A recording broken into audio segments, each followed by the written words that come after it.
Ladies and gentlemen, boys and girls, my name's Benson. What's yours? So I tried fermenting a little while back. I'm gonna try it again. The trick that I got this time was I bought this thing online. We're gonna test it out. It's called the Easy Fermenter. It's a lid.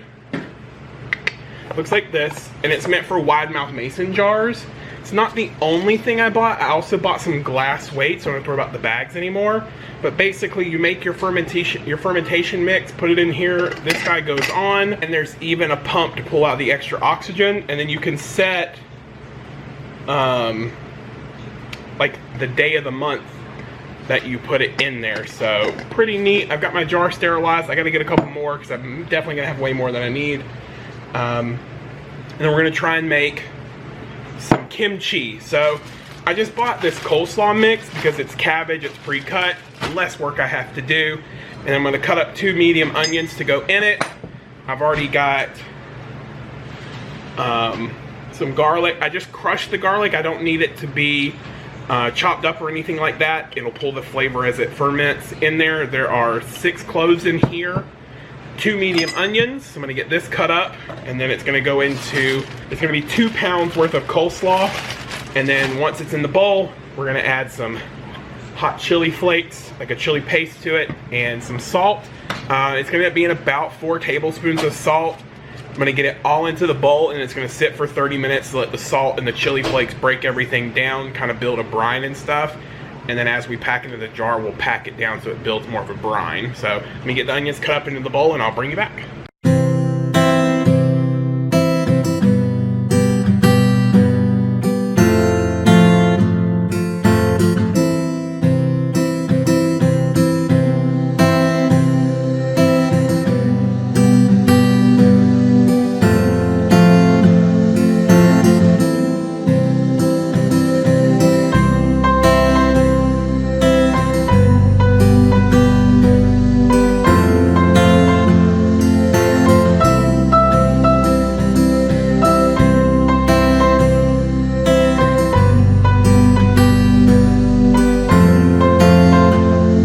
Realized now that that bowl was too small, and I went to a longer bowl, but the bowl was shorter, so you didn't really see a whole lot, and I didn't realize until after my hands are already in it. But so basically you want to massage the salt and the peppers into the cabbage, make sure it gets all over everything. If you notice, as I picked up and squished it a little bit and kind of rubbed it into it.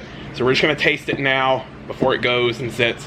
This is just basically coleslaw with a lot of salt and some red pepper flakes. Yep, super salty. Woo! Holy cow, that's salty. I'd eat that like that, y'all. That's a good... It's spicy, too. Not bad. This has to sit for about 30 minutes. I'm going to cover it, and I'll bring you back, and we'll pack some into a jar. Alright, so it's been 30 minutes, and if you look, you can see this stuff looks really wet. You can see there's a lot of liquid on the bottom. I mean, not a lot, but as you press this down in this jar, I'm going to show you here in a second, we'll see some more of this liquid kind of squirt out, and if need to, we'll make a salt brine to cover it. So let's get it in a jar. All right, so get some in there, and we're gonna take our glass weight, just put some pressure on it. See how it's creating that juice? That's our brine. We want that brine to be above our cabbage. So if you notice, all of our cabbage is submerged, but we still got plenty of room, so we're gonna pack some more in here.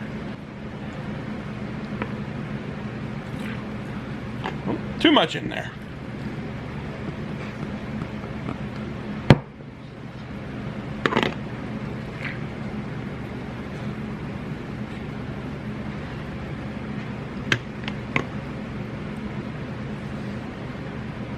They actually make a packing tool that I didn't buy because I didn't think I would need it. Probably should have bought it. You can use your fingers to pack it as well.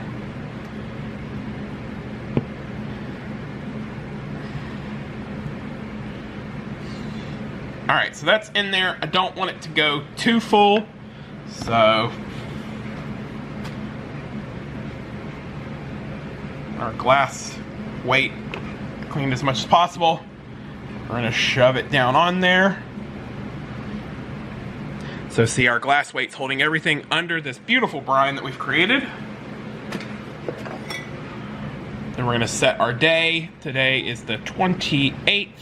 All right, so it looks like where this glass weight is sitting right now, it's not gonna fit on here. So I've got to see if I can either tighten it down,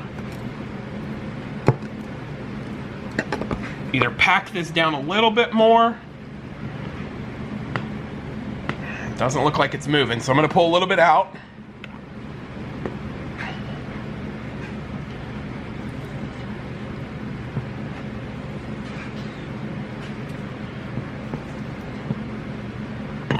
See if that won't pack down. I want to make sure there's nothing above my weight. That's my biggest thing.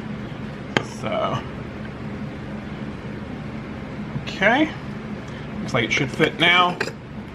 Crank that on there. Give the outside a cleaning. And this thing right here goes over top of this hole that's in the center here. It's down snug. And then you just, and that should pull the air out of the container. That's it. I'm gonna find some more jars and pack some more. We'll see how many I get.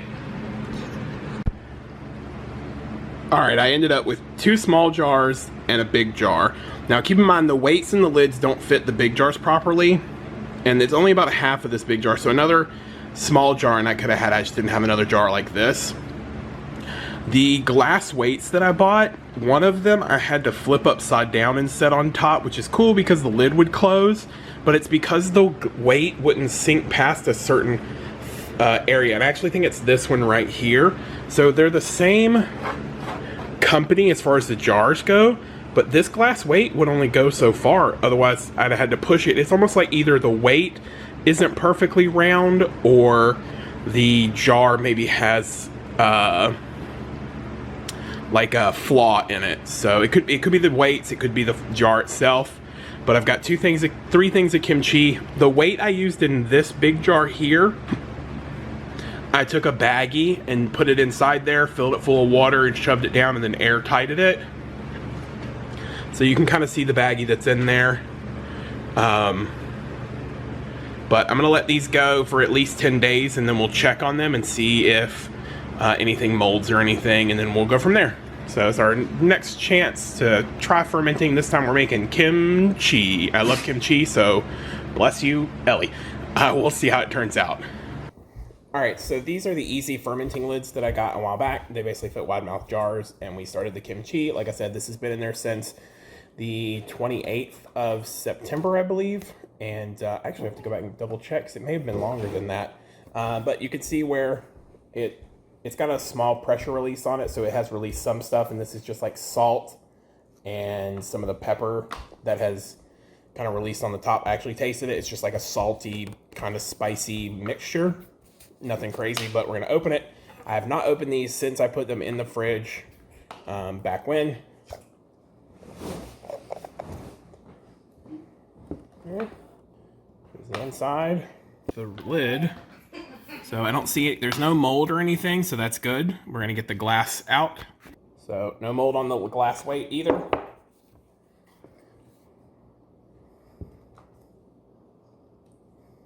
Smells, I mean, it smells like it's got, like, you can smell the fermentation, but it smells actually really oniony is what it smells like. So let me give it a stir here.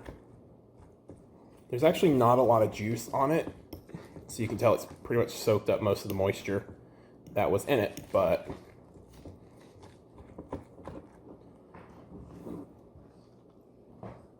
that's what it looks like. All right, so first bite of my very first attempt at kimchi, and hopefully it doesn't kill me. Ooh. All right, here we go. This actually worries me a little bit. It's really spicy. It's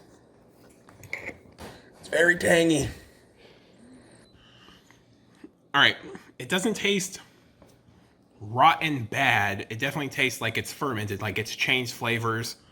I don't know if it's a lot of onion I taste. It's not bad. I like it. I don't know what I would eat it with though. I'm trying to what I eat kimchi with normally. I think I just eat kimchi straight. But it wasn't bad. It's pretty good. It's very salty and tangy. All right, so I'm gonna have my buddy James. He's gonna try it. So if he dies, we'll know. onions. Notice I didn't take a bite, biggest bite as he did. Yeah, well, I gotta go full force. That's the way it works. That's good. Yeah? In small doses, that would be good. Yeah. It would be good maybe on like a hot dog or something. Yeah, brats. Yes. Something, it would be really good on something fatty. Pork. Like a real fatty pork butt. Yeah, that or brats or not even, I mean, even a lean meat, this would really lighten up. Yeah. I bet you if you did it lightly on some chicken or turkey too. Yeah. Because you know how they absorbs the flavor. Yeah. I like it. Good job. Awesome. Very good job. Cool. And this excites me that this worked out because now I can actually move on to experimenting with some other fermentations. I actually got a fermentation cookbook for Christmas from Kristen and the kids.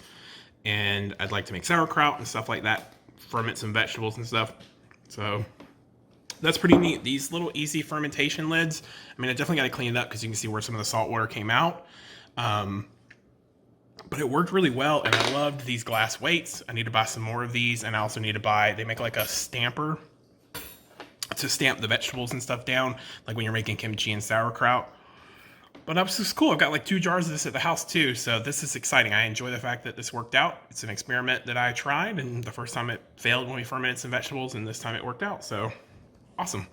If you guys have any questions about fermentation, again, this is my second attempt, my first actual success, and turned out pretty good. So let me know if you want to see any more. Love you guys. Till tomorrow.